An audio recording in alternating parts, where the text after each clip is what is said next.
Right, go ahead. What are your opinions on tonight's scrimmage? It was exciting. First off, we had all the families here, so we invited all the players' parents and their families and loved ones here to watch practice, and then we're going to have a cookout up in Palmero afterwards. So I thought that was good. But from a pure scrimmage standpoint, I think it was kind of a microcosm. I think it was representative of our camp as a whole. It was like a 15-round, heavyweight bout. Offense having its moments, defense having its moments. We worked on all the phases on special teams. We got a ton of work done, so I was, very pleased. Is exactly where we needed to be. Is the precision there? No, but another positive step in the right direction. Is there any players or positions that have stood out in these first two scrimmages? Now, I think each position has had its moments, but I think relative to either the outside or program's questions that needed to be answered, I've been very pleased with the development of the wide receiver crew, and very excited with our D-line, obviously, and we're going to be battle tested up front on the O-line, go against these guys every day. Coach Baker does an unbelievable job. Play with a great motor, very physical, run game, pass game. So I think those are two areas that kind of stood out. Is there an area that maybe you're a little more pleased with than others, and maybe some that you need some improvement in? We need improvement in everything. I don't think we're necessarily where we need to be in any phase or at any position, but we're a heck of a lot closer now than we were in spring, and heck of a lot closer with practice 12 than we were at practice 1. So the progression of the installation and taking the information from the meeting room to the field and the kids executing at a high level, this is as good as any first-time installation, offensively, defensively, and special teams that I've been around. So, very optimistic, but I'm glad we still have 2 more weeks to prepare. Was there any guys that weren't available to scrimmage tonight? I don't carry that. Yeah. I mean, there were guys that didn't practice, but I mean, it's practice 12. I mean, it's camps, bumps and bruises. I mean, there's no one's out for an extended amount of time. So it's guys are nicked up. We'll work to get them back this week. At what stage is the installation? How many more days of that do you think you have? We're done offensively and defensively, and special teams. Now as we continue to creep closer, Monday and Tuesday will be traditional camp days. Wednesday will be our final kind of dress rehearsal, thud scrimmage at the stadium, doing 2 15-minute quarters followed by a bunch of different special situations. So, where we're at now is the fine-tuning of the installation, and then kind of going through and, any kind of, I don't say oddball, but, centering the ball on offense, for a field goal, last 4 on defense, and then all the things that go into special teams, onsides, hands team like that. So, we're working to get all that stuff knocked out.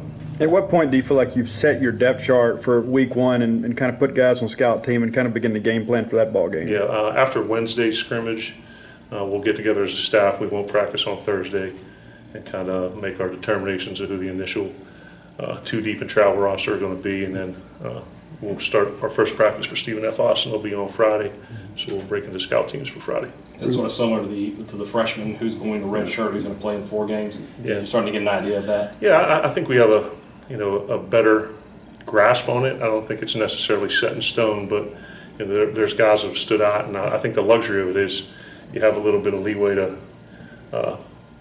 not make a mistake, but you have some time. That if you play them in the first one or play them in the second one. So there's guys who are definitely going to be redshirt and they need it.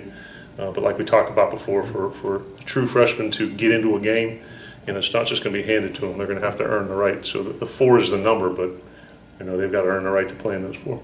What do you like about this linebackers group that you got? Coach Lukabu does a phenomenal job.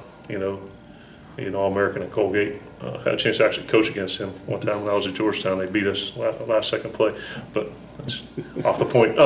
I think their football intelligence. I think they play with tremendous speed, very athletic, which you need in this league. In the kind of advent of spread offenses, the day of the true box linebacker are kind of far and few between. So I think these guys are physical and aggressive enough to play downhill on a run in between the tackles, but also as people are trying to stretch you out and read you and do different things and put you in conflict, they can turn and run.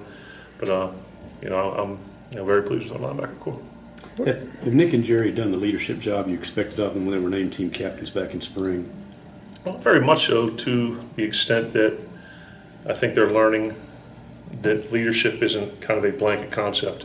They're finding out what buttons to push with each guy and how to kind of create an individual, leadership profile for each guy, so to speak. But to me, leadership is done by example first and then vocally second, and certainly what they've done through the course of their time here as players. And since our staff's been here, they've earned a right to be vocal. And also, we've challenged, like Mark McLaurin, he's not a captain, but I mean, he's one of our best leaders on the team. So it's not specific or limited to the two guys with the C's on their chest, but you know, the older players and the best players.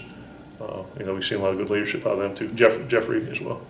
We hadn't talked to you since it happened, but taking the guys to Geyser Falls this past week, was that just a huge reward for what the job that they've done so far? Yeah, it was right around the midpoint of camp. I think that was practice 10, and you know, I think of the practices we've had so far as a team, we've discussed it was really only one day where we feel we come out and probably stalemated if we didn't get better. So you know, there's just a time where you got to be smart, you know, with the legs, and you got to, you know, reward hard work. So, you know, certainly it's, and another thing is, I mean, you're dealing with 17 to 22-year-old young men, so it kind of, as a coach, gives you a dose of perspective that you're so myopic and caught up in the day-to-day, you know, process and schedule of camp that you get them out there and get to see them act like kids for a while, which was neat because they had a lot of fun.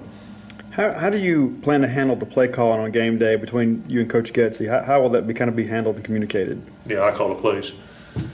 I'll get suggestions from those guys. So, you know, Luke, we go through that. So in between series will be most of the suggestions occur. So, you know, Luke will kind of have an overall grasp of both the pass and the run game, but his expertise lies in the pass game with Coach Briner. You know, Charles and you know, Marcus and Hudd will work on you know, protections and run game and things like that. So there's a system that when the series ends, you know, we get on the horn, talk about what we saw at the previous series, and kind of make our corrections and suggestions for the next series.